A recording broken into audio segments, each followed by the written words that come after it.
ঢাকা, খুলনা, চট্টগ্রাম সহ দেশের বেশ কয়েকটি অঞ্চলে বজ্রবৃষ্টি এবং দমকা হওয়ার সম্ভাবনার কথা জানিয়েছে আবহাওয়া অধিদপ্তর।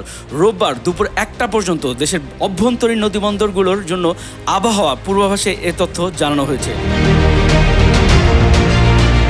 ভোর 5টা থেকে পরবর্তী 7 ঘন্টার পূর্বাভাসে বলা হয়েছে ময়মনসিংহ, ঢাকা, ফরিদপুর, খুলনা, বরিশাল, পটুয়াখালী, নোয়াখালী, কুমিল্লা, চট্টগ্রাম, কক্সবাজার এবং সিলেট অঞ্চলসমূহের উপর দিয়ে দক্ষিণ ও দক্ষিণ পূর্ব দিক থেকে ঘন্টায় 45 থেকে 60 কিলোমিটার বেগে দমকা হওয়া সহ অস্থায়ীভাবে বৃষ্টি অথবা বজ্রপাত হতে পারে। এসব এলাকার নৌবন্দর সমূহকে 1 নম্বর বিপদ সংকেত দেখাতে বলা হয়েছে। অপর এক পূর্বাভাসে বলা হয়েছে রোববার সন্ধ্যা 6টার মধ্যে চট্টগ্রাম ও সিলেট বিভাগের অধিকাংশ জায়গায় এবং রাজশাহী, রংপুর, ঢাকা, ময়মনসিংহ, খুলনা, বরিশাল বিভাগের অনেক জায়গায় অস্থায়ীভাবে দমকা হওয়া সহ হালকা থেকে মাঝারি ধরনের বজ্রপাত বৃষ্টি হতে পারে।